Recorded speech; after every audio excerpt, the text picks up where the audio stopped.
Hello, I'm Jim Rittenhouse, Director of Music Ministries at Second Presbyterian Church in Louisville. We welcome you to Kaleidoscope, the very first in our concert series called Through a Glass.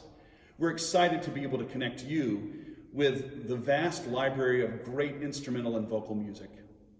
I hope you've had a chance to see the description below this video so that you can download our virtual program for this afternoon. Here to help us understand a little bit more about the music that we'll hear this afternoon is Daniel Gilliam. He's the program director of WUOL and a friend of the congregation.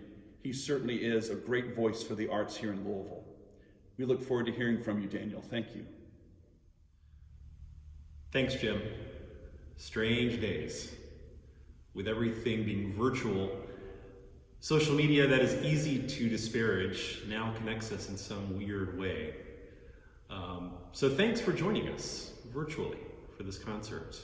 But also let me remind you, stay at home, wear a mask, and limit your contact with others. And hopefully we can meet together in person a lot sooner.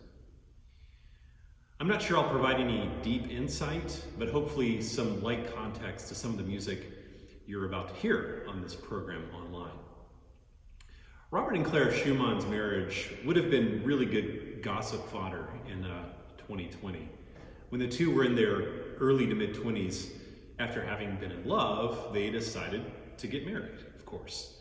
But Daddy objected, and both Robert and Clara took Daddy to court to sue him, and eventually won, and Clara gained her independence and was able to marry Robert. Their lives were musically interwoven. They were both musicians, both composers. Clara was a virtuosic pianist and an astute musician. She would often provide really honest and sometimes not too kind of feedback to their friend Johannes Brahms. Brahms would come in and say, "Clara, I've got this symphony I'm working on. Let's play through it together." And she would go, "I don't really like this movement or that movement." So she was astute, but also very honest in her feedback to Brahms. And she would also endure a lot at Robert's mental illness. Widmung, which means dedication, is a song that Robert Schumann wrote for Clara as a part of a wedding gift. It's a beautiful song. It's one of Schumann's most loved songs. Pianists out there, you might be interested to know that Franz Liszt wrote an arrangement of Widmung for solo piano. So if you don't have a singer handy, you could maybe play it by yourself. Frédéric Chopin's Winter Wind Etude opens with a similar mood as his famous funeral march from that piano sonata, the dum, dum, dum, dum. But then it gives way to this blustery fury that is virtuosic and off the page. So Chopin left Poland when he was 21. He left for Paris. He tried to go to Italy, couldn't make it. So he ended up in France because a group of Polish officers were fed up with the Russian Empire and were ready to overthrow the Russian Empire in Poland. Chopin, though, did not decide to stay in Poland to fight with weapons. He instead moved to Paris and fought musically. He fought armed with a piano and his mazurkas. Sam Bernstein, when asked by a reporter why he didn't want to support his son's music lessons as a child, responded with, "How was I supposed to know he would become Leonard Bernstein?" But before the fame and glory of West Side Story, Leonard Bernstein worked with Betty Comden and Adolph Green on two hit musicals, On the Town and Wonderful Town. The latter wasn't as popular as On the Town, but it did have staying power with some of its songs, though not as much as its other siblings. It opened on Broadway in 1953 with Rosalind Russell in the cast, who was replaced a few months later by Carol Channing. The team that wrote the number Pass That Football was supposed to be the same team that wrote West Side Story, that would write West Side Story. But Comden and Green were out due to another contract.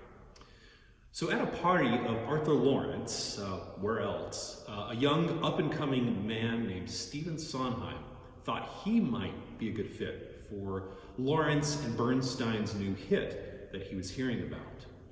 Lawrence and the team, I think, were a little lukewarm on Sondheim, but they liked his lyrics and they went with him anyways.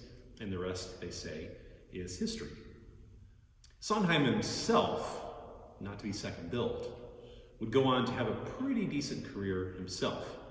And in 1964, he worked with Arthur Lawrence, again, who had been lukewarm on Sondheim. Worked with him on Anyone Can Whistle, which opened on Broadway with none other than Angela Lansbury on stage. Heitor Villa-Lobos is perhaps one of the most significant, if not the most significant composer to emerge from Brazil as a Brazilian. His style combined elements from Brazil and European influences, music he learned through Darius Milhaud, a composer and French emissary to Brazil. So composers like Debussy and Satie were brought by Milhaud to Villa-Lobos. His most famous pieces, and perhaps his most famous single piece of music you'll hear today, is from his set of Baquianas Brasileiras. These are pieces that combined ideas and themes and styles of Bach with his own Brazilian folk music sensibilities. They're not literal in the sense that it's a fugue in a Brazilian style, but they're in some ways it's more of the spirit of Bach and the spirit of Brazilian music that he combines in these Baquianas Brasileiras, and you'll hear some of it from the fifth of that set. You'll hear German art songs today, or Lieder as they're called, which were kind of like day-to-day compositions, day-to-day work for composers like Johannes Brahms and Franz Schubert and Felix Mendelssohn and Robert and Clara Schumann. They did these sort of as one would clean the house or read a book. You would write an art song in a day, and you'd write a couple tomorrow. And over time, you start accumulating lots of these songs in between your symphonies and in between your masses and your oratorios. Franz Schubert wrote over 600 songs. 600 songs. He wrote 9 completed symphonies, chamber works that take almost an hour to perform, masses, and a lot more in a densely packed 31 years. Think about that. I mean, let's just say he started writing when he was 5 years old. That's still maybe 25 years of writing music, and all of that music in such a short period of time. Felix Mendelssohn lived a whopping 38 years old with almost as prolific an output. And we have to mention Fanny, his sister, who died soon after Felix, whose status as a woman meant that her output was less valued than her brother's. But the whole family was musical. Mom and dad played, cousins played, they would have concerts on Sundays. Felix and Fanny would write string quartets and symphonies for these little chamber groups that would play on Sunday afternoons in their home, and that's how they learned how to compose. They wrote a lot of music from an early age, and music that's really mature and complex. I find myself listening to Felix Mendelssohn's music, and Schubert's music for that matter too, and having to remind myself that the person who wrote this was maybe 18 or 19 years old when they wrote this. Whether a song or that song or this song was written by Felix or Fanny, it's hard to tell because Felix would sometimes put his name on a song or a piece of his sister's in order to get it published. So in the spirit of fairness among siblings, let's just say that they both wrote the songs that you'll hear today for now. Johannes Brahms' songs aren't as important in his own catalog as the songs of Schubert or Schumann, for example, but they do represent his big and broad, intense style on a very miniature scale. Well, speaking of big and broad, there's some opera ensemble numbers on today's concert too. From Mozart's Suave sia il vento, May the Wind Be Gentle, a transcendent farewell trio that's from Mozart's opera Così fan tutte. There's also Giuseppe Verdi's quartet from Rigoletto, a textbook example of an operatic ensemble piece that weaves different tunes and ideas and texts and emotions and intentions into what is a musical tapestry. And then we have Bizet's second hit, Au fond du Temple Saint, sometimes just called the Pearl Fishers' Duet. It's a song of loyal friendship between Nadir and Zurga, a tenor and a baritone. And it's one of the most well-loved operatic moments in the catalog.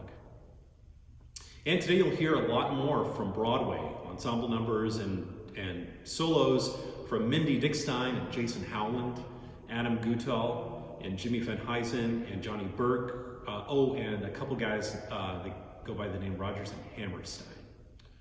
Oh, and also you'll get to hear a medley of Patsy Cline tunes. So you'll get to hear a little of everything today from the voice, from across the centuries. Today you'll get to hear a little of everything on Kaleidoscope, a concert from Second Presbyterian Church in just a few minutes.